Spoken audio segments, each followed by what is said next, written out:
ఆరోగ్యం అంటే natural food. Nature మంత్ర ఇప్పుడే మీ ఇంటికి తెచ్చుకోండి. ఒక రివ్యూవర్గా సక్సెస్ అయ్యో, ఒక బిగ్ బాస్ కంటెస్టెంట్గా సక్సెస్ అయ్యో, బయటకు వచ్చిన తర్వాత ఒక సెలూన్ పెట్టి బిజినెస్లో సక్సెస్ అయ్యో, ఇల్లు కొనుక్కుంటున్నావు, కార్లు కొనుక్కుంటున్నావు, ఇంత సక్సెస్ స్టోరీ ఉంది కాబట్టి ఏదైనా లక్ ఉందేమో అని చెప్పేసి ఫస్ట్ గెస్ట్గా నేను కూర్చోబెట్టడం జరిగింది. లక్ కాదు బ్రో, యాక్చువల్గా నేను ఏది నమ్ముతానంటే ఆ లక్ కూడా యాక్చువల్గా ఏంటంటే నా లైఫ్ది నేను చూసిన తర్వాత నేను నమ్మేది ఏంటంటే ప్రతి మనిషికి ఒక పర్టికులర్ టైం ఒక పాయింట్లో మనది టర్న్ అవుద్ది. ఆ తర్వాత ఎవడు ఆపలేడు. మళ్ళీ బ్యాక్ వెళ్ళిపోతున్నావు, అతి చేష్టలు చేసామంటే మళ్ళీ డౌన్ అవుతావు. కానీ నాకు వచ్చిన పర్టికులర్ టర్నింగ్ పాయింట్ ఎక్కడంటే బిగ్ బాస్ రివ్యూస్ చేయడం బ్రో. ఎంత కామెడీ బ్రో. జీవితంలో ఎవడైనా బిగ్ బాస్ షోని చూసి మళ్ళీ చెబితే దానివల్ల లైఫ్ సెటిల్ అయిపోద్దని ఊహించలేం. చాలామంది సెటిల్ అయినాయి, నాకు మాత్రం షాకింగ్. మిగతా వాళ్ళందరికీ నాకు డిఫరెన్స్ ఏంటంటే అందరు లైఫ్లో సెటిల్ అవ్వచ్చు. నా లైఫ్ సెటిల్ అవ్వడమే కాకుండా బిగ్ బాస్ కంటెస్టెంట్ లోపల పోయి వచ్చా.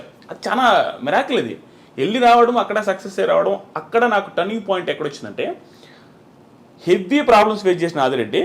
ఎంత ప్రాబ్లమ్స్ అంటే నేను హార్ట్ఫుల్గా చెప్తున్నా, చాలామంది యూత్ అసలు ఫేస్ చేస్తుండ్రు. అన్ని ప్రాబ్లమ్స్ ఫేస్ చేశా.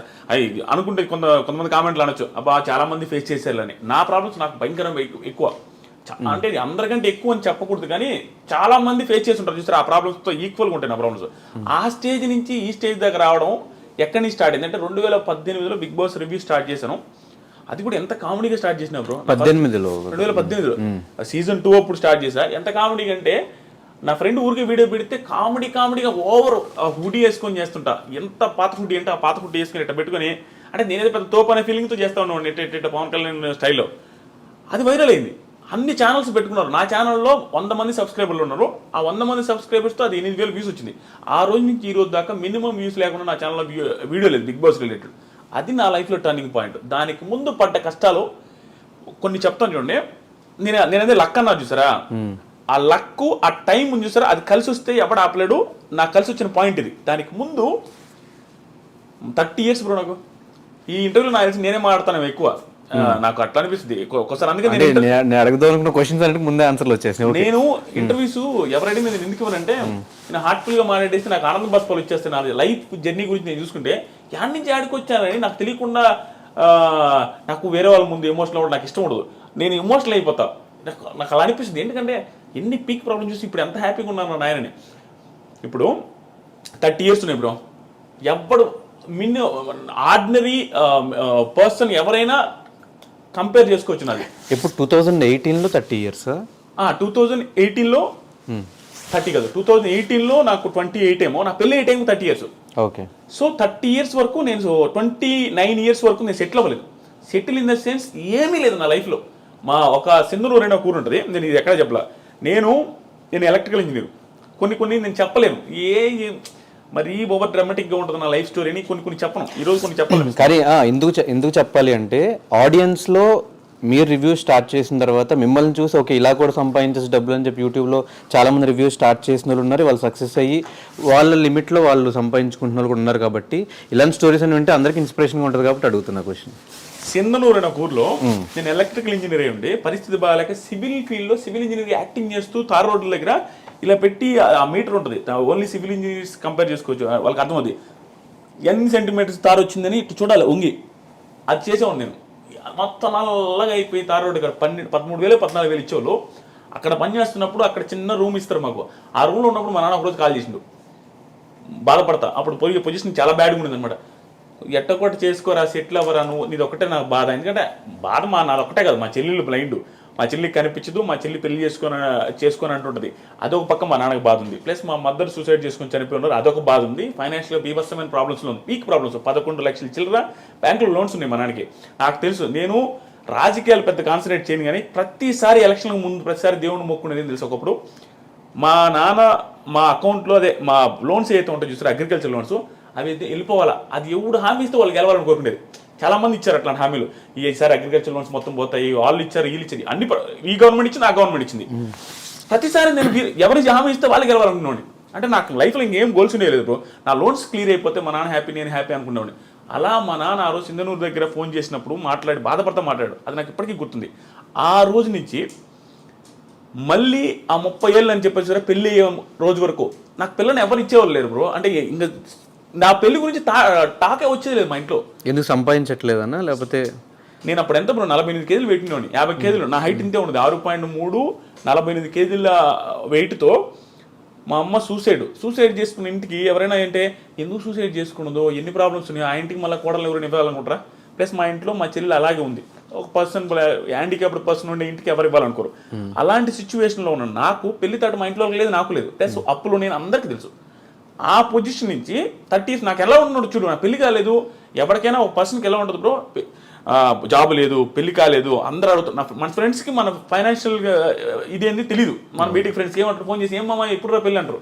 మనం ఏం చెప్పలేము, ఏం చేస్తున్నారు అంటారు, ఏమి చెప్పలేని పొజిషన్. ఆ టైంలో వెనక ముందు ఆలోచించుకుంటే అంటే ఇంకా లిటరల్గా ఆ పొజిషన్ ఎట్లా ఉందంటే నిల్ అనమాట బ్రెయిన్లో. అంటే ఇంక మనకు ఆలోచించడానికి కూడా ఎట పోతే అట్ట వదిలేసిన, అసలు మొత్తం ఫ్రీగా వదిలేయబట్టే బిగ్ బాస్ రివ్యూ చేసిన కామెడీగా. అంటే నీకు ఒక టైం వస్తుంది బ్రో, నేను కాన్సన్ట్రేట్ చేసి నా లైఫ్ని నా కెరీర్ టర్న్ అవ్వాల, నోటుకు వచ్చినట్టు వదిలేస్తే కెరీర్ ఒక మలుపుకి వచ్చింది. అలా కామెడీగా చేసిన బిగ్ బాస్ రివ్యూస్. ఆ తర్వాత నాకు తెలియదు అసలు బిగ్ బాస్ రివ్యూస్ చేస్తే డబ్బులు వస్తాయని కూడా. 30,000 సబ్స్క్రైబర్స్ ఎంతో మానిటైజ్ చేశా. అప్పటి నుంచి డబ్బులు స్టార్ట్ అయింది. 70,000 రూపీస్ ఫస్ట్ ఇయర్ నాకు వచ్చిన రెవెన్యూ. 70,000 రూపీస్ వస్తే మా అక్క నాతో అనేది భయంకరమైన ప్రాబ్లమ్స్ చూస్తున్నాం. మా అక్క కూడా దగ్గరుండి ఎప్పుడైనా వాళ్ళ ఇంట్లో పెట్టుకొని ఫుడ్ పెట్టి వాళ్ళ ఇంట్లో నన్ను బాగా చూసుకుంటున్నాను ఉండేవాళ్ళు. మా అమ్మ చనిపోయిన తర్వాత 70,000 వచ్చిన మా అక్క కాల్ చేసి ఏమన్నా తెలుసా, అమ్మయ్య ఇంకొక 1.5 లక్ష 2 లక్షలు చేసుకోరా మొత్తం, నీకు ఎట్ట కూడా పెళ్లి చేద్దాం, ఆ 2 లక్షలు ఇంకొక 1 లక్ష ఎట్లా కూడా అప్పు చేసి నీ పెళ్ళి అయితే బాగుంటుందని అని. మా అక్క కూడా హోప్ వచ్చింది, 70,000 సంపాదించినని. అక్కడ స్టార్ట్ అయిన నా జర్నీ. లాస్ట్ బిగ్ బాస్ రివ్యూస్లో ఒక మంత్కి 39 లక్షలు మీరు ఆల్రెడీ చూసుంటారు, అక్కడ దాకా వచ్చింది. నేను ఈ వీడియోలో ఇవి చెప్పేది పొగరుగా చెప్పట్లేదు బ్రో. కొంతమంది జెన్యూన్గా చెప్తున్నాను, కొంతమంది ఫ్యామిలీస్ కానీ కొంతమంది ఫ్యామిలీస్లో ఉండే పేరెంట్స్ కానీ స్ట్రగుల్ని తీసుకోలేక సూసైడ్ తీసుకుంటారు. ఎగ్జాంపుల్ మా మదర్కి పీక్ ప్రాబ్లమ్స్. మా ఇంట్లో అందరికీ ఏంటంటే ఆస్తులు ఉండేవి బ్రో. ఆస్తులు ఎలాంటి ఆస్తులు, మెట్ట ప్రాంతం అది. ఆస్తులు అయితే ఉంటాయి చెప్పుకోవడానికి, 8 ఎకరాలు 9 ఎకరాలు 10 ఎకరాలు అంటారు, కానీ అవి ఎవడు కొండవు దాంట్లో పంటలు పండవు. ప్లస్ పల్లెటూరులో ఉండేవాడు పీక్ ప్రాబ్లమ్స్ వచ్చినా అవి అమ్మడు. దానివల్ల ఆస్తులు కొంచెం ఉన్నప్పటికి కూడా ప్రాబ్లమ్స్ ఎప్పుడు ఉండే. చేతిలో డబ్బులు ఉండేది లేదు. బర్రెలు ఉంటాయి, బర్రెలు మొత్తం మా అమ్మాయి చూసుకుంటుంది. గెడ్డి మోపులు తెచ్చేది మా అమ్మాయి, వ్యవసాయం చేసేది మా అమ్మాయి, నిమ్మతోట ఉండేది అది కూడా పోయిందిలే, అక్కడికి పోయేది మా అమ్మాయి, మాకు వండి పెట్టేది మా అమ్మాయి, 4 పిల్లకాయలని. అన్నీ చూసుకునేసరికి మా అమ్మకి బాగా, మా అమ్మ కూడా హైట్ ఎక్కువ, సన్నంగా ఉండేది. అంత ప్రాబ్లమ్స్ ఫేస్ చేస్తే ఒకసారి హోటల్ ఉండేది మాకు. ఎంత ప్రాబ్లమ్స్ అంటే ఒకసారి ఊహించుకుంటేనే అంటే నేను పేరెంట్ అయిన తర్వాత మా ఇంట్లో వాళ్ళు ఎంత స్ట్రగుల్ అయి ఉంటారో మా అమ్మ అనిపిస్తుంది. మా వైఫ్ని చూసిన తర్వాత హోటల్ ఉండేది, చిన్న హోటల్, ఊర్లో రేకుల షెడ్ వేసి ఒక హోటల్, మా సొంత ప్లేసే కాబట్టి అక్కడ పెట్టాము. బోండాలు, ఇడ్లీలు, పూరీలు అన్నీ చేసి మా అమ్మాయి పెట్టి మా అమ్మాయి వండి అందరికీ పెడతా ఉండేది. అవే డబ్బులు వస్తూ ఉండేవి. అప్పుడు మేము హ్యాపీగా ఉన్నాం. ఆ టైంలో ఆ హోటల్ పెట్టిన టైంలో మాది మంచి సక్సెస్లో ఉండేది. ఓకే కొంచెం డబ్బులు చూస్తున్నాం. ఆ టైంలో నేను బీటెక్ జాయిన్ అవుతూ ఉండేది. జాయిన్ అయ్యి బీటెక్ కాలేజీకి పోయే ముందు రోజు మండలు దుడిచేది, ప్యాకెట్లు కట్టేది. నాకు ఇష్టం ఉండదు, ఎవరికి ఇష్టం ఉంటుంది బ్రో, బిల్డప్ ఇవ్వాలని ఎవరికైనా ఉంటుంది. మిడిల్ క్లాస్ పర్సన్ బిల్డప్ ఇస్తాం. బీటెక్ స్టూడెంట్ అంటే ఏమనిపిస్తుంది, సో బిల్డప్ ముందు అనుకునే వాళ్ళం. ఆ ప్యాకెట్లు కట్టుకుంటా అవి క్లీన్ చేసుకుంటూ ఉండేది. ఆ టైంలో మా అమ్మకు ఒకరోజు నేను పూరి చేస్తా, పూరి బాండలు మొత్తం కాలం మీద పడిపోయింది. వేడి ఆయిల్ డైరెక్ట్ పూరీలు చేస్తూ ఉంది, అది స్లిప్ అయి పడిపోతే ఆ పడ్డ కాళ్ళంతా కాలిపోయింది, ఎగిరొచ్చి ముఖం మీద అంతా పడ్డాయి. మొత్తం ముఖం కాలింది, కాళ్ళు కాలి. మా అమ్మ ఆల్మోస్ట్ 3-4 నెలలు బెడ్ రెడ్. అక్కడి నుంచి అంటే ఆ రోజు నుంచి మా అమ్మకి మొత్తం టర్న్ అయింది. అంటే ప్రాబ్లమ్స్ ఏమి ఎక్కువ ఉన్నాయి, లోన్స్ ఏమి ఎక్కువ ఉన్నాయి, మా చెల్లెలది ఒక బాధ, ప్లస్ మా నాన్న పెద్దగా వర్క్ చేయడు, నాదొక బాధ, నాకు జాబ్ లేదు, ఇవన్నీ బాధలు పెట్టుకొని ఆ టైంలో మా అమ్మ ఏమనిపిస్తుంది అంటే ఈ పెయిన్స్ ఎక్కువ ఉండేవి, బ్యాక్ పెయిన్ ఎక్కువ వచ్చేది, ఈ ఆయిల్ పడ్డ మంటలు ఎప్పుడు ఉండేవి. దానివల్ల సడన్గా ఒకరోజు సూసైడ్ చేసుకుని చచ్చిపోయింది. అది ఎందుకు చచ్చిపోయింది, ఏమి రీజన్స్ అనేది తెలియదు. మాకు అర్థమైంది ఏంటంటే ఎప్పుడు బ్యాక్ పెయిన్ అంటూ ఉంటుంది, ఈ మంటలు అంటూ ఉంటుంది, పరిస్థితులు బాగాలేవు, అప్పులు ఎట చేయాలనేది. ఎందుకంటే మా అమ్మ ఒక్కటే కష్టపడుతూ ఉంటుంది. అవన్నీ తట్టుకోలేక సూసైడ్ చేసుకుని చచ్చిపోయింది బాత్రూమ్కి వెళ్ళి. అది కూడా నార్మల్. ఆ రోజు కూడా లాస్ట్ ఫుడ్ తిని నేనే గోంగూర పచ్చడి నాకు ఎప్పటికీ గుర్తుంది. అంటే మన బెల్ల పెట్టుండదు తెలుసాను. ఇప్పుడు నేను రిగ్రెట్ ఫీల్ అవుతా. ఆ రోజు కూడా నాకు ఇప్పటికి గుర్తు. ఏంది మా ఈరోజు కూర అంటే పచ్చడి రానిది. పచ్చడితో ఏంది అంటే మా ఇది సరే పెట్ట 2 ముద్దలు తిని నేను తినలేను తిను. మన బిహేవియర్ అట్లా ఉంటుంది. బిల్డప్ ఇస్తుంటాం కదా, ఇసిరేసేది ప్లేట్లు, అదే విధంగా ఉండేది. అక్కడ పెట్టేస్తే మా అమ్మాయి లాస్ట్లో సరే నేను తింటలేపు అన్నది పెట్టేసి ఆ ఫ్రెండ్ వాళ్ళ ఇంటికి వెళ్ళినా. రోజు ఆడే పడుకునేది మా ఫ్రెండ్ వాళ్ళు ఇంట్లో. ఎందుకంటే చిన్నప్పుడు మా ఇంట్లో దొంగలు పడ్డారు. అప్పటి నుంచి నాకు దొంగలు అంటే భయమే, మా ఇంట్లో పడుకున్నాను. అక్కడికి వెళ్తే నేను వేరే ఫ్రెండ్స్తో ఫోన్ మాట్లాడుతున్నా 11-11 టైంలో. నాకు ఫోన్లు వస్తామని మా ఇంట్లో నుంచి నాన్ స్టాప్గా కట్ చేస్తా ఉన్నా. మనకి ఓవరు కట్ చేస్తున్నా. ఒక టైంలో ఏక ఫోన్ చేస్తానంటే ఇంటికి అడిగినా అన్నాడు.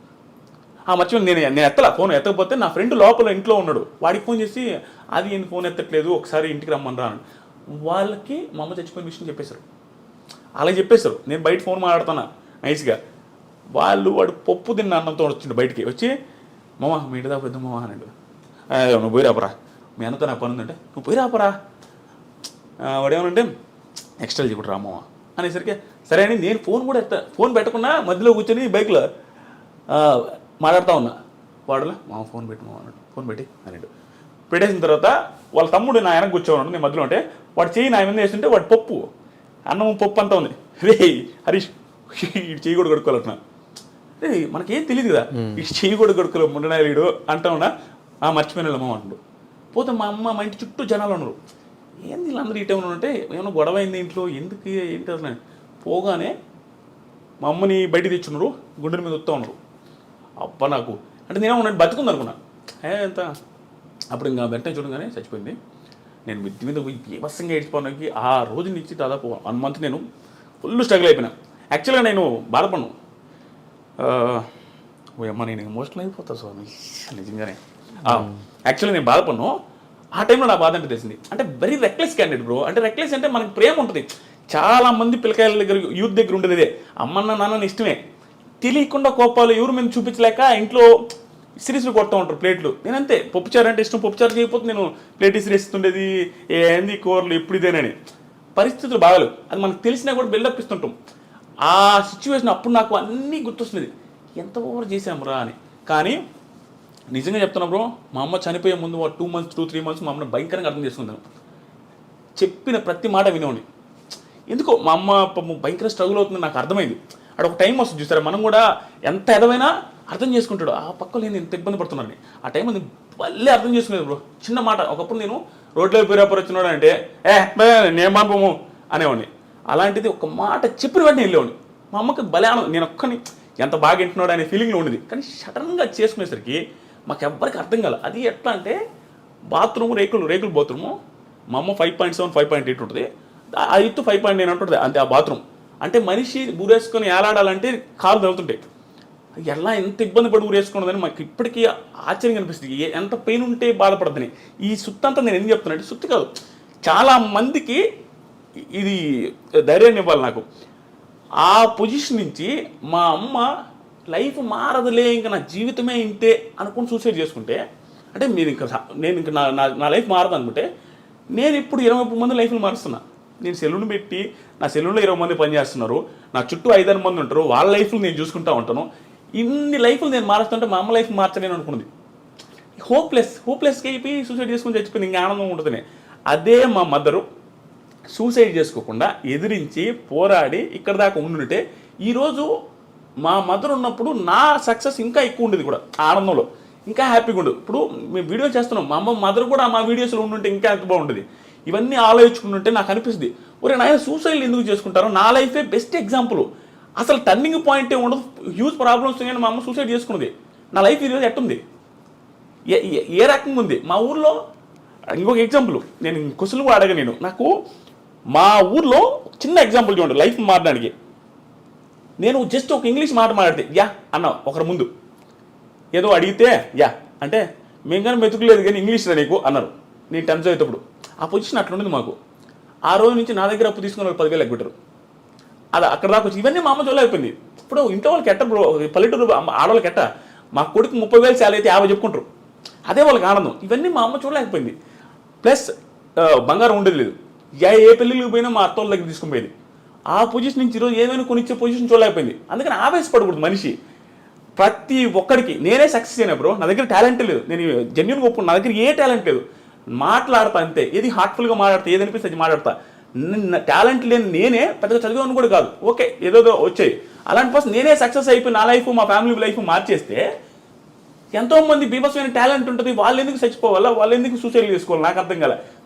నువ్వు వెయిట్ చేయి, బిగ్ బాస్ తుప్పాస్ బిగ్ బాస్ చాలా మంది ఆ షోని తిట్టుకుంటూ ఉంటారు. ఇప్పుడు తెలియదు ఉంది అది ఒక షోనా అంటారు. ఇన్ని చెప్తుంటే ఆ షో ఒక లైఫ్ మార్చింది, ఒక ఫ్యామిలీ లైఫ్ మార్చింది, మా తరాన్ని మార్చింది. ఇక్కడ నుంచి మా తరం స్టార్ట్ అయిపోద్ది, మా ఒక జనరేషన్ మార్చినట్టే. దాంతోపాటు నా చుట్టూ ఉండే ఒక 20 మంది బతుకుతున్నారు. దీంట్లోనే కెరీర్ ఎత్తుక్కోగలిగిన టైం వస్తే అన్ని కలిసి వస్తే, అలాంటిది వేరే వాళ్ళు ఎందుకు ఎత్తుకోలేరు? చదువుకొని బాగా చదువుకున్న వాళ్ళు. సో నేను ఈ ఇంటర్వ్యూలో కానీ ఎక్కడొచ్చినా నేను ఈ పాయింట్ నా జీవితం మొత్తం చెప్తా ఉంటా, సూసైడ్లు చేసుకోవద్దు. ఏ లైఫ్ ఏ టైంలో నీకు రోడ్డు మీద ₹1 దొరుకుతుందో తెలియదు. నీకు ఏ పిల్ల నిన్ను నచ్చి ఆ పిల్లకి 100 కోట్లు ఉంటే నీకు తెలియదు. నీకు ఎక్కడైనా చేంజ్ అయిపోవచ్చు. నీ లైఫ్ మొత్తం డిజాస్టర్ నుంచి హై క్లాస్లోకి వెళ్ళిపోవచ్చు. ఆ హోప్ ఉంచుకోండి, ఎవడు చచ్చిపోవద్దు. నీకు నిజంగా చచ్చిపోవాలనిపిస్తే, నీకు అసలు నీ పరిస్థితి బాగాలేదంటే ఆకలితో చచ్చిపోయి కావాలంటే ఇది వెయిట్ చేయి లాస్ట్ రోజు దాకా ఏది దొరకపోవచ్చు, నువ్వు ఎట్టగా చచ్చిపోతావు. అంటే నీకు నువ్వు చచ్చిపోవాల్సిన అవసరం లేదు. నువ్వు తట్టుకోలేకపోతే అది ఆటోమేటిక్గా అయిపోద్ది. చచ్చిపోవద్దు, అది నేను అనుకునేది. ఆ పొజిషన్ నుంచి ఈ పొజిషన్ దాకా వచ్చి చూసారా, నేను ప్రతిసారి చాలామందికి చెప్పేది అంటే, నేను నా ప్రాబ్లమ్స్ ప్రతిసారి చెప్తుంటా. ఎందుకు తెలుసా, నాకు ఇప్పుడు ప్రాబ్లం ఉంది నేను చెప్పట్లా. నేను డైరెక్ట్గా చెప్పే కదా 33 లక్షలు ఒక నెలలో వచ్చినాయి. నాకు ప్రాబ్లం లేవు, సింపతి కాదు ఇది. నాకు ఒకప్పుడు ప్రాబ్లమ్స్ ఉన్నాయి, ఇప్పుడు లేవని చెప్తున్నా. ఇది ఇన్స్పిరేషన్గా ఉంటుంది జనాలు చూసేవాళ్ళకి అనే ఉద్దేశంతో చెప్తుంటా. ఎందుకంటే చూసేవాడికి ఒకటి, మరి వాడి పొజిషన్ ఆ రోజు ఇంత బ్యాడ్ అంటారా, మంది అంత బ్యాడ్ కూడా లేదు. ఇప్పుడు ఆడి లైఫే మారింది, మన లైఫ్ ఎందుకు మారదురా? ఎందుకు మనం చచ్చిపోవాలనే ఆ హోప్ రావాలి జనాలలో. సూసైడ్ చేసుకునే అంత ఎదవలు లేరు. మా అమ్మని ఇప్పటికీ మా ఊర్లో తిడతారు, ఎదవగాపోతే ఆ రోజు సూసైడ్ ఆ పిల్ల ఎదవగాపోతే అటు చచ్చిపోకుండా ఈ రోజు బంగారం గుండు కదనే ఆవేశపడి ఆ పిల్ల అటు చేసుకున్నది కానీ మా అమ్మల్ని తిట్టా ఉంటారు అందరూ. అంతే కదా, చాలా ఇది బ్రో ఇవన్నీ. కానీ పర్ఫెక్ట్ ఎగ్జాంపుల్ 28 సంవత్సరాలకి ఒక రూట్ ఎంచుకుని సక్సెస్ అవ్వడం అంటే చిన్న విషయం కాదు. కానీ ఇన్ని రూట్స్ ఉండగా, అంటే రివ్యూస్ చెప్పాలి అని థాట్ వస్తే సినిమాల మీద చెప్పొచ్చు, పొలిటికల్గా చెప్పొచ్చు. అప్పటికి పొలిటికల్ రివ్యూస్, సినిమా రివ్యూస్ ఇవన్నీ ఇండస్ట్రీలో ఉన్నాయి. ఇవేం కాదని బిగ్ బాస్ అనే షో మీద ఫస్ట్ టైం రివ్యూ చెప్పింది మీరే అనుకుంటా తెలుగు. అంతకుముందు నేను అది కూడా నేను చెప్తాను కదా, అంతకుముందు దిస్ ఈజ్ ఫనీ అని ఉంటాడు. దిస్ ఈజ్ ఫనీ అతను చూసి నేను రివ్యూ స్టార్ట్ చేసింది. అతను ఏదో లైవ్ చేస్తూ ఉంటే నాకు 3-4 వేల మంది చూస్తాం. అది చూసి ఇతను ఎవరు స్వామి ఇంతమంది ఫ్యాన్స్ అనుకుని కామెడీగా మా ఫ్రెండ్తో చెప్తాను, ఇతను ఎవరు ఆయన కూడా బిగ్ బాస్ రివ్యూ చేసావు. మా ఫ్రెండ్తో అన్న ఇతను వీడియోలు ఏందని ఇంతమంది చూస్తున్నాయంటే, మామూలుగా అంటగా వాడేందన్న చేసేదే మనం చేయలేమా, వాడు బిల్డప్కి మావాడు నువ్వు కూడా చేయన్నా అని చెప్పి వీడియో పెట్టా చేసిన, అది సక్సెస్ అయింది. ఆ నుంచి వచ్చింది. నేను చెప్పింది అదే బ్రో, విషయం కాదు, తెలియకుండా నీకు ఒకటి వస్తుంది ఆ టైము. నాకు వచ్చింది అంతే, నా టాలెంట్ కాదు. అందుకని చెప్తాను, ఎవరికైనా ఒక టైం వస్తుంది. సో బిగ్ బాస్ రివ్యూస్ ఎందుకు చేసిన అంటే, నేను ఫస్ట్ యూట్యూబ్ ఛానల్ పెట్టి స్టార్ట్ చేసింది రైతుల గురించి వీడియోలు. రైతుల లాసులు కష్టాలు ఏంది, మీరేమో రైతులు అంటుంటే మీరు శ్రీరెడ్డి ఆవిడ వీడియోలు ఎక్కువ వేసుకుంటున్నారు, ఇంటర్వ్యూలు ఆవిడే వస్తున్నాయి. అప్పుడు ఫేమస్ ఆవిడ, ప్రతి ఒక్కటి కాంట్రవర్షియల్ భలే ఉండేది వ్యూస్. అట్లా ఉన్నారు, రైతులు ఊరు పట్టించుకోలేదని ఆ వీడియోలు చేస్తే ఊరు చూసేదిలే. బిగ్ బాస్ గురించి చూడగానే అందరూ చూసారు. ఇంకా అందుకని బిగ్ బాస్ చేస్తాం. ఇప్పుడు ఏది వస్తే అదే కదా చేస్తాం. డబ్బులు వస్తే ఏం తెలియదు. తర్వాత వచ్చినాయి 70,000 వచ్చినాయి. నెక్స్ట్ ఇయర్ 1,80,000 వచ్చినాయి. ఆ తర్వాత ఇంకొంచెం ఎక్కువ వచ్చింది. ఆ తర్వాత ఇంకొక ఎక్కువ వచ్చింది. తర్వాత బిగ్ బాస్కి వెళ్ళాం. తర్వాత ఇక్కడ దాకా వచ్చాం. ఆ టైంలో రైతులకి సపోర్ట్గా వీడియోస్ చేసి ఈరోజు రైతు బిడ్డకి సపోర్ట్ చేసావు బ్రో. అట్లా ఏం కాదు బ్రో, అట్లా అనుకోవచ్చేమో. కానీ రైతు బిడ్డకి సపోర్ట్ అంటే బ్రో ఒక్కటి చెప్తా, రైతు బిడ్డ అయినా ఇంకొకరి బిడ్డ అయినా డాక్టర్ అయినా ఎవరైనా ఆడితేనే సపోర్ట్ చేస్తారు జనాలు తంగలు కాదు. ఖచ్చితంగా ఆట ఏదో పాయింట్లో నచ్చితేనే సపోర్ట్ చేస్తారు. నచ్చకుండా అసలు ఓటు వేయాలంటే హాట్స్టార్ ఓపెన్ చేసి ఎవరికి ఓపిక ఉండదు. నేను మాత్రం నాకు అనిపించిందే చెప్తా. నాకు అనిపించినట్టు నాకు నిజంగా జెన్యూన్గా ప్రశాంత్ నాలాగే నాకేమనిపించిందంటే, ఒక నార్మల్ పర్సన్ వెళ్ళి అక్కడ ఆడడం చాలా కష్టం బ్రో. నువ్వు కూడా ఫ్యూచర్లో ఎప్పుడో కూడా వెళ్తామని అనుకుంటున్నా, వెళ్ళినప్పుడు చూస్తావు చాలా భయంకరమైన టఫ్ సిచ్యువేషన్స్ వస్తాయి. అక్కడ తెలియకుండా ఈజీగా అనిపిస్తుంది, అమ్మాయి ఏంద్రా ఫుడ్ ఉండదు, నిద్ర ఉండదు, ఆడల ముందు గుడ్లు మార్చుకోవాలా, ఇవన్నీ చాలా ఇబ్బంది. ఏంది బ్రో పొల్లు అనుకున్నది ఆడల ముందు, ఎంత గలీజ్గా ఉంటుంది. అమ్మాయిలందరూ అందంగా ఉండే వాళ్ళు ఉంటారు, ఈడ వాళ్ళ ముందు పొల్లు అనుకుంటా ఉండాలి. అది చూడడానికి గలీజ్గా ఉంటుంది. ఏడంతా కారుకుంటా ఆ పుల్లం కూడా వాళ్ళ ముందు టవల్స్ కట్టుకోవడం చాలా ఇబ్బంది. అలాంటి సిచ్యువేషన్స్ని ఒక నార్మల్ పల్లెటూరు నుంచి వచ్చిన ట్యాకిల్ చేయడం చాలా కష్టం. నన్ను ప్రశాంత్లో చూసుకున్నాను. ప్రశాంత్ కూడా అదే సిచ్యువేషన్ ఉన్నది, చాలా ఇన్ఫీరియారిటీ ఉంటుంది, తెలియకుండా వీళ్ళందరూ క్లాస్కి ఉన్నారని. ఆ సిచ్యువేషన్ నుంచి ఏ టాస్క్ బ్రో నువ్వే చెప్పు, జెన్యూన్గా చెప్పు, ప్రశాంత్ ఏ టాస్క్ ఆడలేదు చెప్పు, ఆడలేదా? టాస్క్లు ఆడాడు. తర్వాత ఏదో ఒక రకంగా తెలియకుండా ఇంప్రెసివ్ అనిపించలేదు. ఏదో టైంలో ఇంత అనుకోలేదే, ఇది ఇంతుందా, పర్లేదు మనం అనుకున్న దానికంటే ప్రతి ఒక్కరూ సర్ప్రైజ్ ఫీల్ అయి ఉంటారు. ప్రశాంత్ పర్పస్ ఏదో ఒక టైంలో సర్ప్రైజ్ ఫీల్ ఉంటారు. మరి ఇంకంతకంటే ఏం కావాలి బ్రో? ఇప్పుడు పర్సన్ అసలు ఎవడైనా అనుకుంటాడు ప్రశాంత్ని ఏం పీకలేడు, ఏదో అనవసరంగా వాడికి ఇచ్చాడు అంటే వాడనందుకు ఫీల్ అవుతుంది దయచేసి. జనాలు అనుకునేది అనవసరంగా ఈ పిల్లడికి ఇచ్చారే, ఏం చేసేది అనవసరంగా ఇచ్చారని అందరూ ఫీల్ అయి ఉంటారు స్టార్టింగ్లో. కానీ ఆ అనుకున్న వాళ్ళే ఒక టైంలో సర్ప్రైజ్ ఉంటారు. మనోడి పర్ఫార్మెన్స్ చూసి నాకు అలా నచ్చేది సపోర్ట్ చేశారు. సపోర్ట్ అంటే రోజు ఏం చేయలేదు కానీ రివ్యూవర్స్ వల్ల జనాలు ఇన్ఫ్లుయెన్స్ అవుతున్నారు. రివ్యూవర్స్ హౌస్లో ఉన్నంత వరకు ఒకలా చెప్పిన తర్వాత బయటకు వచ్చాక వాళ్ళ బిహేవియర్ చేంజ్ అయినప్పుడు ఖచ్చితంగా రివ్యూవర్స్ అనే ఛాన్సెస్ ఉంటాయి కదా. ఉంటాయి, కానీ రివ్యూస్ అంటే ఏంది, మేము రివ్యూ చేసేది ఏంది బిగ్ బాస్ షోని. సో మాకేం అవసరం బిగ్ బాస్ షో. ఇప్పుడు నా పక్కింటోడు 4 మర్డర్లు చేసిన బిగ్ బాస్కి వెళ్ళినా, మా ఇంట్లో వాళ్ళనే మర్డర్ చేస్తున్నా కూడా అంటే నేను బిగ్ బాస్ హౌస్కి పోతే వాడు బాగా ఆడితే సపోర్ట్ చేస్తా. వచ్చిన తర్వాత వాడు ఎలా ఉండో, వెళ్ళక ముందు ఎలా ఉండో నాకు సంబంధం లేదు. నాకే కదా ఏ రివ్యూ సంబంధం. షోలో ఎలా ఉందో అలా. షోలో ప్రశాంత్ బాగా ఆడాడు, శివాజీ గారు బాగా ఆడారు, పొగడతాం. ఇంకొకరు బాగా లేదు విమర్శిస్తాం అంటే ఏమి బీభత్సం ఏం కదా, అందరూ చెప్తాం ఈరోజు బాగా లేదంటే బాగా లేదని చెప్తాం. సో స్టిల్ జనాలు మమ్మల్ని కూడా జడ్జ్ చేస్తారు. ఈడేం పెద్ద పుడింగ్ అంటే నేను ఆల్రెడీ ఏం పుడింగా, నేను ఒకరు బాగా ఆడలేదంటే వాడు నన్ను తిడతారు చూసి జనం. అది మేము యాక్సెప్ట్ చేస్తాం, ఎందుకంటే నార్మలే. మేము క్రిటిసైజ్ చేసినప్పుడు నన్ను క్రిటిసైజ్ చేయలేరా, యాక్సెప్ట్ చేస్తాను. అంటే ప్రాపర్గా రివ్యూ చేయగలిగితే బయటకు వచ్చాక బిహేవియర్ కూడా ముందే ఆడియన్స్కి అట్లా ఎక్కిచ్చే ఉంచుంటే అయిపోయేది కదా. ట్రూ బ్రో, చెప్తామనండి, అది గేమ్ షో బ్రో. నేను జెన్యూన్గా చెప్తున్నా, అక్కడ సిచ్యువేషన్స్లో నువ్వు ఎలా ఉండాలో అలా ఉండాలా. సో అది యాక్టింగ్ అనుకుంటారో, ఇంకోటి అనుకుంటారో, ఏదైనా అనుకుంటారు, నటించినా పర్లేదు. ఓకే, నువ్వు అక్కడున్న సిచ్యువేషన్లో నువ్వు బాగుంటే చాలు. నాకు ఏది మనకు అది ఇంప్రెసివ్గా అనిపించాలా. నటించడం అంటే నిజంగా నటిస్తే 100 రోజులు బీభత్సంగా నటిస్తే అంతకంటే టాలెంట్ ఏముంది బ్రో ఓటు వేయడానికి. 100 days ఎవడు బ్రో నటించగలుగుతాడు? అది హ్యూజ్ టాలెంట్. ఒక ఓటు వేయడానికి అదే ఆ టాలెంట్ సరిపోద్ది. 100 days నటించుంటే మీరు అన్నట్టు ఎవడో నటించలేడు. అక్కడ నువ్వు ఇంప్రెసివ్గా ఫీల్ అయితే చాలు, ఎలాగైనా ఉండండి, అది చాలు మాకు. బయటకు వచ్చిన తర్వాత ఎలా ఉంటుంది మేము ఎలా ప్రిడిక్ట్ చేయగలం? నేనేమంటానంటే అక్కడ ఉన్న సిచ్యువేషన్ తగ్గట్టు అక్కడ బిహేవ్ చేశారు. అవుట్ సైడ్ సిచ్యువేషన్ వేరే. అవుట్ సైడ్ పోలీసులు ఉంటారు, పల్లె ప్రశాంత్ అందరూ తొబ్బట్టరు. బయటకు వచ్చిన తర్వాత ఇలా చేశాడు అలా చేశాడు. లోపల పోలీసులు లేరు, లోపల క్రౌడ్ లేదు. బయటకు వచ్చిన తర్వాత క్రౌడ్ ఉంది, బయటకు వచ్చిన తర్వాత పోలీసు ఉంది. ఈ సిచ్యువేషన్ అక్కర్లేదు, ఆ సిచ్యువేషన్ ఇక్కర్లేదు. అక్కడ తగ్గట్టు అక్కడ ఉంటారు, ఇక్కడ తగ్గట్టు ఇక్కడ ఉంటారు. ఇదే క్రౌడ్తో ఇదే సిచ్యువేషన్ ఇదే పోలీసుల ముందు పల్లె ప్రశాంత్ బిగ్ బాస్ బిఫోర్ ఎక్కడ మనకు కనపడలే. ఎలా బిహేవ్ చేస్తారో మనకు తెలియదు. సిచ్యువేషన్ బట్టి మనిషి బిహేవ్ చేస్తారు, కానీ ప్రతిసారి ఒకే రకంగా ఎవడు బిహేవ్ చేయడు. కానీ ఆ సిచ్యువేషన్ ఒకేసారి కనిపించింది కాబట్టి మనకు తెలియదు అతను ఎలా ఉంటాడో. కాబట్టి మనమేమనుకున్నాం, అతను ఇలాగే ఉండాలని ఒక స్టాండర్డ్ పెట్టుకున్నాం అనేది నా ఫీలింగ్. నాకైతే జెన్యూన్ చెప్తున్నా, ప్రశాంత్ ఇలాగే డౌన్ టు ఎర్త్ ఉండాలా, ఇంత నోరు లేయకూడదు, ఇంత ఓవర్ చేయకూడదు అనే ఫీలింగ్ మనం పెట్టుకున్నాం. అంటే హౌస్లో అలా ఉన్నాడు కాబట్టి మనం బయటకు వచ్చాడు ఆబ్వియస్గా అలా పెట్టుకున్నారు బ్రో. అంతేగాని అది తప్పు. ప్రశాంత్ చేసిన మిస్టేక్ అని ప్రశాంత్ కూడా యాక్సెప్ట్ చేస్తారు, శివాజీ గారు చెప్పారు, పోలీసులు చెప్పారు, అది మిస్టేకే. కానీ అత్యుత్సాహంతో జరిగింది తప్పించి ఏదో ఇదే ఆ బిహేవియర్ అయినా ఆ బిహేవియర్తో మాకు సంబంధం లేదు బ్రో. రివ్యూవర్స్కి ఎవరికి సంబంధం లేదు. మాకు బిగ్ బాస్ షోలో ప్రశాంత్ బాగా ఆడాడు, దెర్ ఈస్ నో డౌట్, అందుకే గెలిచాడు.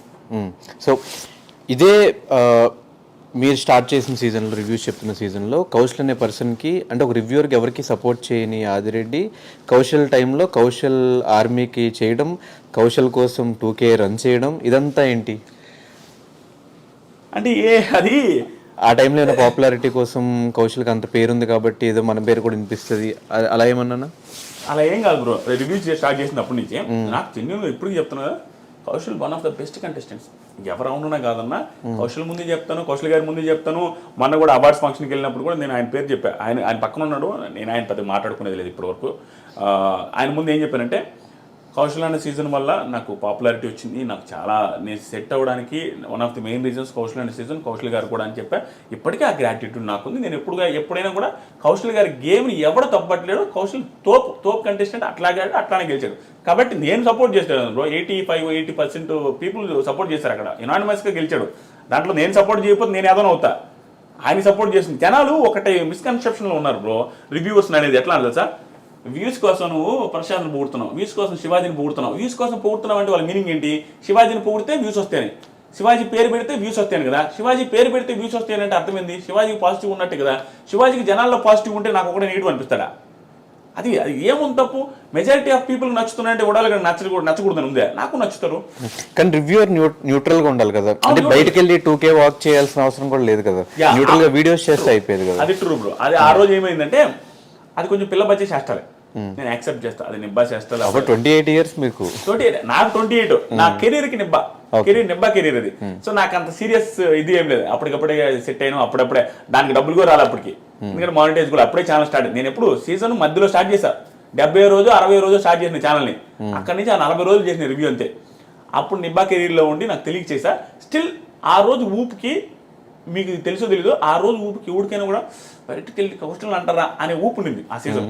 ఆ ఊపిలో కలిసిపోయింది తప్ప అంత మించి రివ్యూవర్ చెప్పకూడదు చేయకూడదు అనేసి అంతేం ఆలోచించడం. కానీ బయటకు వచ్చే మీ ఛానల్కి స్ట్రైక్స్ చేశాడు కదా కౌశల్. ఏదో అది మిస్అండర్స్టాండింగ్స్ వచ్చి అట్లా ఇట్లా చేశారు. నేను ఫీల్ అవ్వలేదు, ఆ ఛానల్ ఏం పోలేదులే, ఒక 2 స్ట్రైక్లు ఏం పడ్డాయి, 3ది పర్లేదు, అది వాళ్ళ ఇష్టం. Still I have too much of gratitude for Kaushal అన్న. కానీ ఎప్పుడన్నా రివ్యూవర్స్కి అందరు డబ్బులు ఆఫర్ చేస్తారు, మీరు ఎవరి గురించి పాజిటివ్గా మాట్లాడారంటే వీళ్ళు డబ్బులు ఇచ్చుంటారు, వాళ్ళ గురించి తిట్టారంటే వీళ్ళు డబ్బులు ఇచ్చుంటారు అన్న మాటలని వినిపిస్తుంటాయి కదా, ఎప్పుడన్నా అలాంటి ఆఫర్స్ వచ్చినాయి? ఆఫర్స్ వచ్చాయి నేను అసలు కేర్ చేయను బ్రో. ఎందుకంటే జెన్యూన్గా నీకు కూడా తెలుసు నా బిహేవియర్. నేను అసలు డబ్బులు లెక్కే చేయను. నేనే 10 మందికి ఇస్తుంటాను, నాకు ఒకడు ఇస్తానంటే ఇప్పుడు ఒకడికి ఇగో హట్ అవుతా బ్రో. ఒకటి 10 మందికి హెల్ప్ చేసి 10 మందికి డబ్బులు లెక్క చేయనోడు వాడు వచ్చి నాకు ఇస్తానని నాకు కాలదా, ఎవరికైనా కాలదే, ఈడే నాకు ఇచ్చేదని. నేను అట్లా చాలా ఒక 2-3 చెప్పింది, నేనే నీకు ఇస్తానన్నది కూడా ఉంది. అంటే కాలద్ది ఈడ, అంటే డబ్బులు ఇస్తే అంత చీప్గా కనపడుతున్నాం మనం అని. ఎందుకంటే ఎవరు డబ్బులు ఇస్తే మనం ఎన్ని రోజులను పొగుడుతాం బ్రో. అక్కడ విషయం లేకుండా పొగిడితే నీ ఫ్యూచర్, నీ లైఫ్ ఇది. ఛానల్ ఎత్తేసిపోతావా? మన ఐ డ్రీమ్ ఛానల్లో ఒక డబ్బులు ఇస్తే మనం పొగిడితే కూర్చుంటారు, ఛానల్లో ఏముంటుంది ఇక అట్లా ఉండదు కదా. ఏదైతే అనిపిస్తుందో అది చెప్తేనే నీకు ఫ్యూచర్ ఉంటుంది. ఆడిచ్చే 20,000కి కంటెస్టెంట్కి ఎంత వస్తుంది బ్రో? పాపం వాళ్ళు ఎంత కెరీర్, ఇప్పుడు బిగ్ బాస్కి వెళ్తున్నారంటే కెరీర్ సెట్ కాని వాళ్ళు వెళ్తారు మోస్ట్లీ. అలాంటి వాడు డబ్బులు ఇచ్చి ఎంత ఇచ్చి కొంటాడంతే. ఒకటో ఎపిసోడ్లో పొగుడతాం, 100 ఎపిసోడ్లో పొగడగలుగుతామా? సో కరెక్ట్గా ఏ ఎపిసోడ్లో నెగిటివ్ చేస్తే వాడు అడగడా డబ్బులు తీసుకున్నావు నెగిటివ్ చేస్తామని, వాడికి ఏం సమాధానం చెప్పాలా? అది ఇంపాసిబుల్. ఎవరికి డబ్బులు ఇవ్వరు, ఏ రివ్యూలు డబ్బులు తీసుకొని రివ్యూ చేయరు. కానీ పర్సెప్షన్ వేరు ఉంటుంది. బిగ్ బాస్ షోనే 100 మంది 100 రకాలుగా కనపడుతుంది కాబట్టి ఆదిరెడ్డికి ఒక రకంగా కనపడుతుంది, దిస్ ఈజ్ ఫనీకి ఒక రకంగా కనపడుతుంది కాబట్టి ఒక్కొక్కరు ఒక్కొక్క యాంగిల్ చెప్తారు. అంతకుమించి ఏమి లే. జనాలు ఏమో తిడతారు బ్రో, జనాలకు కూడా వేరే యాంగిల్ కనపడింది కాబట్టి మనల్ని తిడతారు. తిట్టడం అంటే అది క్రిటిసైజ్ చేస్తారు, అది తప్పు ఏం లేదు. కానీ కొంతమంది పర్సనల్గా వెళ్ళి తిడతారు. నన్ను తిట్టడమే కాదు, కంటెస్టెంట్స్ కానీ పర్సనల్గా తిట్టే మూర్ఖులు ఇంక వాళ్ళు సైకోలు అంతే. మొన్న ఏదో కారు అద్దాల బాల్ ఉంటారు చూడండి, ప్రశాంత్ పేరు అని చెప్పి, అలాంటి సైకోలు ఎలాగైతే ఉంటారో వేరే వాళ్ళ ఫ్యామిలీస్ని తిట్టేటప్పుడు బ్రో, ఒక నేను అమ్మాయిని తిట్టేటప్పుడు అడిగి వాళ్ళ అమ్మ గుర్తొస్తే ఎందుకు తిడతారు బ్రో? నేను ఎవ్వరిని తిట్టాను బ్రో. ఎందుకు తెలుసా? నాకు మా అమ్మ అన్న మన అంటే ఇష్టం. ఎందుకు నేను వాడిని అమ్మ నా బూతు నేను తిట్టానంటే ఆడు రిటర్న్ ఖచ్చితంగా మా అమ్మని తిట్టడు. మా అమ్మని నేను తిట్టించుకోవాలి బ్రో. నాకు ఆ ఫీలింగ్ ఉంటుంది, ఆ ఎదలకు ఉండదు. పర్సనల్గా నేను నా లైఫ్లో ఎవరిని ఏమన్నాను బ్రో, ఆఫ్ స్క్రీన్ అన్నాను, ఆన్ స్క్రీన్ వీడియోలు కూడా అన్నాను. ఎందుకంటే నాకు ఇష్టం ఉండదు బిగ్ బాస్ రివ్యూస్ అయితే. కానీ కారద్దాల గురించి టాపిక్ తీస్తే, ప్రశాంత్ ఇష్యూలో మేము ప్రశాంత్తో ఫైట్ చేసింది, ప్రశాంత్ మాతో ఫైట్ చేసినప్పుడు లాస్ట్లో మీరు ఒక వీడియో పెట్టి ఈ విషయం మీద క్లారిటీ అని చెప్పి ఒక వీడియో పెట్టారు. మాకు నిజంగా అర్థం కాల, ప్రశాంత్కి సపోర్ట్ చేశారా ఇటు మాకు సపోర్ట్ చేస్తున్నారా అనేది క్లారిటీ లేదు. ఒకసారి నాకు ఆ క్లారిటీ ఇచ్చేస్తే ఎవరికి సపోర్ట్, అక్కడ ఎవరికి తప్పు, ఎవరిది తప్పు కాదు, క్లారిటీ ఇచ్చేస్తే నాకు కూడా హ్యాపీగా ఉంటుంది. ఇంటర్వ్యూ చేసి మేము ఎక్కడ చేసాం? మేము తన గేమ్ గురించి మాట్లాడితే తను నెగిటివ్ చేసినట్టు. గేమ్ గురించి మేము ఎక్కడ మాట్లాడలేదు, స్టోరీస్ పెట్టాం, గేమ్ గురించి ఎక్కడ మాట్లాడలేదు. మేము చెప్పింది, మేము ఆ రోజు ఫీల్ అయిన విషయం చెప్పాం. ప్రశాంత్ జెన్యున్ గానే గేమ్ ఆడాడు, కానీ ఆ రోజు మేము ఫీల్ అయిన విషయం మాత్రమే పెట్టాం. డైరెక్ట్ చెప్తాను, ఫీల్ అయ్యారు అన్నారు కదా, ఆ రోజు వీడియోలో కవర్ చేయలేదు. కానీ యాంకర్ శివబ్రో ఉన్నారు కదా యాంకర్లోజీ, ఆయన బిగ్ బాస్ కంటెస్టెంట్, ఎంతమందికి ఇచ్చారు ఇంటర్వ్యూలో? ఆయన ఎవరికి ఇవ్వలేదు. మరి ప్రశాంత్ ఎందుకు ఇవ్వాలి? శివ ఇవ్వకపోయినా అడిగిన వాళ్ళందరికీ ప్రాపర్గా ఆన్సర్ చెప్పాడు. ఇప్పుడు ఇవ్వదలుచుకోలేదు, అగ్రిమెంట్ ఉందని కొంతమంది చెప్పాడు. అబద్ధమైనా అవ్వచ్చు, అగ్రిమెంట్ ఉందండి నేను ఇవ్వలేను అని చెప్పొచ్చు, లేకపోతే ఇంకోటి ఏమైనా చెప్పొచ్చు, రేపిస్తే ఎల్లుండి ఇస్తే నెక్స్ట్ వీక్ ఇస్తుందని చెప్పొచ్చు. అంతేగాని మా పొలానికి రా ఇలాంటి మాటలేం శివ మాటలు. ఒకవేళ మాట్లాడే శివది కూడా తప్పే. ఓకే, నేను అదే డీలింగ్ నేను అది చెప్పాను. నేను కూడా నా వీడియోలో, నేను ఇప్పుడు ఆ వీడియో క్లారిటీ ఇస్తాను, నేను ఆ వీడియోలో కూడా చెప్పింది ఏంటి, ప్రశాంత్ మీడియా వాళ్ళు ఏదైనా నిజంగా ఏదో ఒక బూత్ తిట్టారనగా ఆ తిట్టునుంటే తప్పే అని చెప్పా. కానీ దానికి ప్రూఫ్ లేదు, నాకు ప్రూఫ్ ఉన్నట్టే మాట్లాడండి. అదేవిధంగా ఇది కూడా చెప్పాను, నేను న్యూట్రల్గా చెప్పాను, మీకు అనిపించవచ్చు, ఉన్నది చెప్పా. నీతో ఉన్న పరిచయానికి శివబ్రోతో ఉన్న పరిచయానికి వీళ్ళిద్దరు అంత ఓవర్ చేసి అంత చేసే మెంటాలిటీ కాదు. ఎందుకంటే నేను కూడా ఇంటర్వ్యూలో నేను ఏం చేయలేదు, ఈవెన్ యాంకర్ శివ కూడా అడిగాడు, నేను ఏం చేయలేదు. ఆయన మైండ్ సెట్ ముఖం మీద అట్లా అంటాడు, కానీ మరీ గ్రడ్జ్ పెట్టుకుని ఒక ఇంటర్వ్యూ కోసం చేసే చీప్ మెంటాలిటీ. ఎందుకంటే 2-3 సార్లు కలిసాను, నాకు తెలుసు. అదే చెప్పినా, ఉండదు చెప్పినా కాబట్టి మీకు అనిపించలే Dhanush waste candidate, Shiva waste candidate అంటే మీకు బాగా అనిపించేది రివ్యూ. కానీ అది కాదు, కానీ నాకు ఆ వీడియో పర్టికులర్ ఆ వీడియో చూసిన తర్వాత ఆదిరెడ్డి ఏమన్నా రివ్యూస్ కూడా న్యూట్రల్గా చెప్తాడా, అటు కర్ర విరగకూడదు పాము చావకూడదు అనే సామెతను ఏమన్నా బాగా పట్టుకుని ఉన్నాడా అని ఒక అనిపించింది. నిజమేనా? అది నిజం కాదు బ్రో. ఏంటంటే ఎవరు అవుతున్నా కాదన్నా అంటే నేను ఓవర్గా చెప్పుకునేది ఏం లేదు. నేను అసలు ఎప్పుడు చెప్పుకోను. నేను ఎప్పుడైనా నా దగ్గర టాలెంట్ లేదని చెప్తాను, నాకంటే బాగా రివ్యూస్ చెప్పుకోవాలని చెప్తాను. కానీ నా అదృష్టం కొద్దీ జనాలు అభిమానిస్తున్నారు కాబట్టి టాప్ రివ్యూ ఛానల్ ఎక్కువ వ్యూస్ వచ్చేది మందే. సో నా రివ్యూస్ని అందరూ చూస్తుంటారు కాబట్టి ఏది మిస్ చేసినా నన్ను వేసుకుంటారు. అది తెలుసు కాబట్టి నేను ఏది మిస్ చేయను. అది ఏది మిస్ చేయకుండా చెప్తున్నప్పుడు ఏమనిపిస్తుంది అంటే అన్ని యాంగిల్స్ కవర్ చేయడం వల్ల న్యూట్రల్ అనిపిస్తుంది. ప్లస్ కర్రా విరగదు పాము జావదన్న ఫీలింగ్ వస్తుంది. దానికి నేను ఏం చేయమంటారు, నేను అన్ని యాంగిల్స్ కవర్ చేస్తా, రెండు వైపులా మాట్లాడతా. సో ఓవరాల్గా ఈ సీజన్ 7 రివ్యూస్ ఎలా అనిపించినాయి బ్రో? మొత్తం డ్రామా, మొత్తం బిగ్ బాస్ అయ్యేంత వరకు ఒక డ్రామా, అయిన తర్వాత ఇంకో డ్రామా. అదే అడదాం అనుకున్నా బ్రో. నాకు రివ్యూస్ వచ్చారు బ్రో.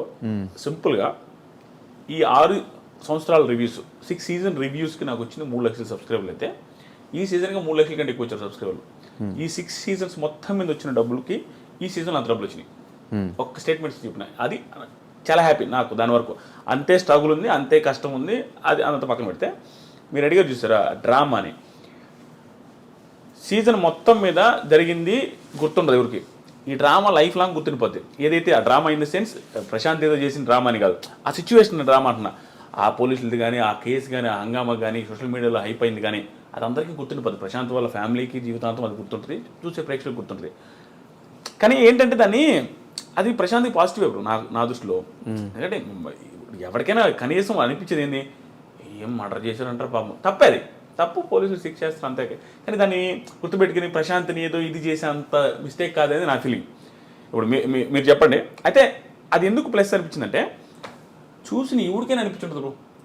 ఎంత ప్రశాంత్ హేటర్కైనా ఎవడో సైకోలకు తప్ప పాపంరా మరి అరెస్ట్ చేసేసరికి అనిపిస్తుంది కదా, పాపం గెలిచేసి వచ్చాడు, పాపం పోవాలనుకుని గెలిచేసి వచ్చినప్పుడు ఆ ఆనందం లేకుండా పోయింది కదా పాపం అని పాపం ఎవరికైనా అనిపిస్తుంది. నీకైనా అనిపించుంటుంది, శివకైనా అనిపిస్తుంది. ఈవెన్ వాళ్ళ ఫాదర్ వాళ్ళ మదర్ వీడియోస్ చూసినప్పుడు ఇంటి దగ్గర నుంచి లాక్కొచ్చిన బయటకు పడుకొని ఉంటాడు వాళ్ళ ఎవరికైనా అనిపిస్తుంది అది అంతలా బయటకినా.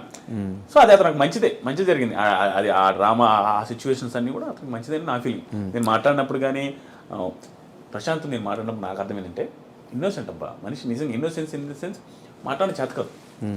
ఎందుకంటే ఇప్పుడు ఒక్కొక్కరికి వొకాబులరీ అన్ని వస్తుంది బ్రో, పెరిగిన నేచర్ని బట్టి వస్తుంది.